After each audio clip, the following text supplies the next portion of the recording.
भागवत महापुराण के प्राकट्य की चर्चा भी हमने कल की थी। किस तरह इसका उदय हुआ, क्या कारण रहे, क्या परिस्थितियां बनी जिसके कारण श्रीमद् भागवत महापुराण का प्राकट्य हुआ, इस गुप्त ज्ञान की उत्पत्ति हुई।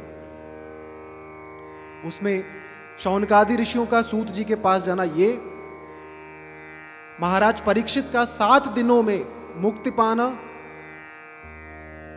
श्री सुखदेव जी के द्वारा, ये कारण। आज एक और कारण हमें ज्ञात होगा। अनेकानेक पुराणों की रचना करने के बाद भी जब व्यास जी के मन में असंतोष हुआ, तब उन्हें श्रीमद् भागवत महापुराण की रचना करने की प्रेरणा नारद मुनि से प्राप्त हुई।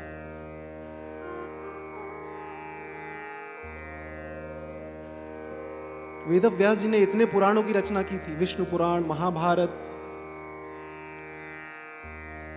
फिर भी उनका मन शांत नहीं था, आत्मसंतोष नहीं था। वैसे जीवन का, मनुष्य जीवन का उद्देश्य भगवान की प्राप्ति ही है, लेकिन हर मनुष्य जीवन में कुछ कार्य होते हैं जिस कार्य को करने के लिए वो मनुष्य जीवन हमें मिलता है। उन कार्य को अगर हम नहीं करते हैं तो आत्मसंतोष नहीं मिलता है। पहुंच गए नारद मुनि भगवान वेदव्यास जी के पास। देखा उनको चिंतातुर होकर, पूछ लिया, अहो, इतने पुराणों की रचना के बाद भी आपका मन असंतोष से ग्रसित हो रहा है, क्या कारण है? वेदव्यास जी के पास नारद मुनि के इस प्रश्न का कोई उत्तर नहीं था।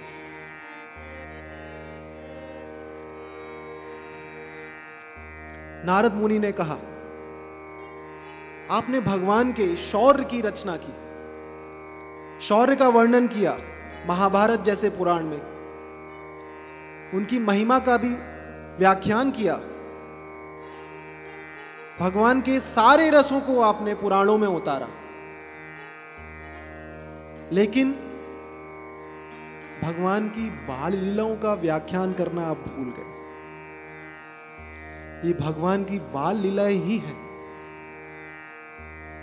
जो बड़े बड़े ज्ञानियों को भी, आत्मवेत्ताओं को भी, तत्ववेत्ताओं को भी इस कथा की ओर खींच ले आती। आपने उन बाल लीलाओं की व्याख्या नहीं की व्यास जी। तो वेदव्यास जी ने ये बात नारद मुनि से पूछी कि आपको भगवान की बाल लीलाएं सुनने का, उनकी बाल लीलाएं ध्यान करने का अवसर कब प्राप्त हुआ? तब नारद मुनि ने इस बात को बताया। नारद मुनि कैसे हुए?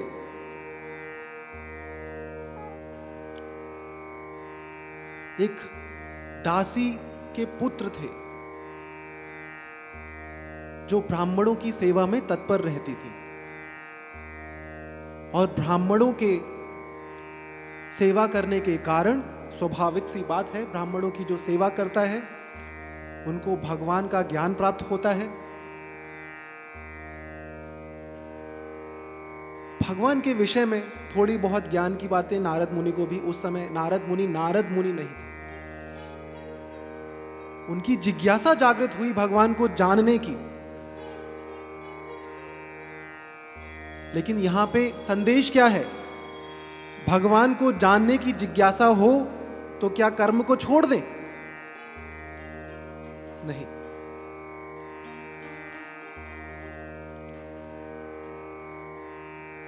श्री रामकृष्ण परमहंस के पास एक व्यक्ति पहुंचे, उनसे कहा कि मुझे वैराग्य की अनुभूति चाहिए।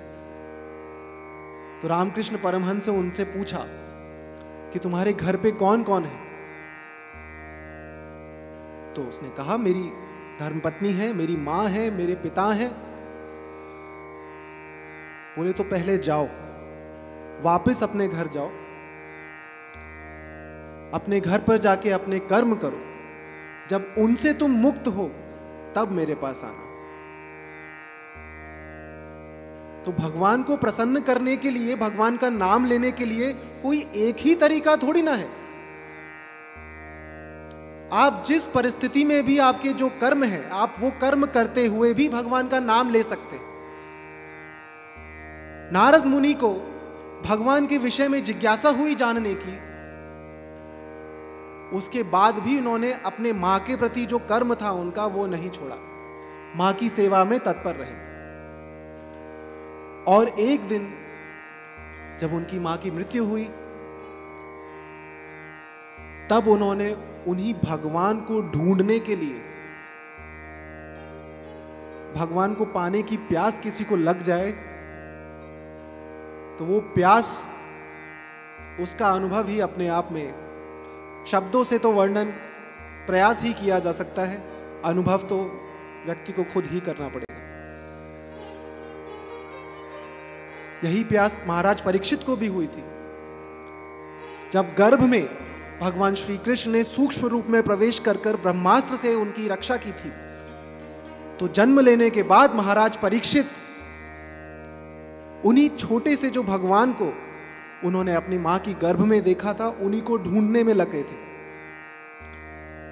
यही जिज्ञासा नारद मुनि को भी हुई। ग्रह का त्याग कर ढूंढने निकल पड़े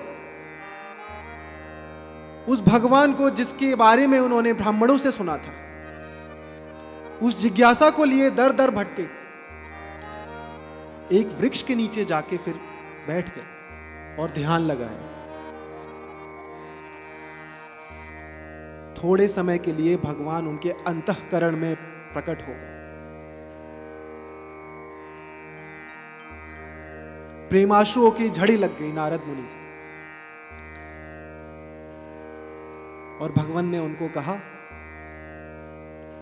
कि नारद, इस जन्म में तो मैं तुमको नहीं मिल पाऊंगा, लेकिन जब इस सृष्टि को मैं अपने में ही विलीन करूंगा, उसके बाद पुनर्उत्पत्ति होगी इस सृष्टि की, तो तुम मेरे ही एक पार्षद के रूप में वीणा लिए हुए प्रकट होगे और मेरा गुणगान मेरे सबसे अग्रणी भक्त के रूप में लोगों को करोगे। नारद मुनि ने कहा, तब तक मैं क्या करूं भगवान,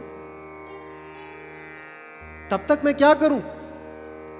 तो भगवान ने कहा, मेरी कृपा से तुमको मेरी बाल लीलाओं में प्रवेश मिलेगा और उन्हीं का तुम चिंतन करो। तो व्यास जी वही बाल लीलाएं जो मैंने भगवान की वो बाल लीलाएं ध्यान की थी, भगवान की कृपा से मेरी वो स्मृति अभी तक मेरे पास है। स्मृति एक वरदान है।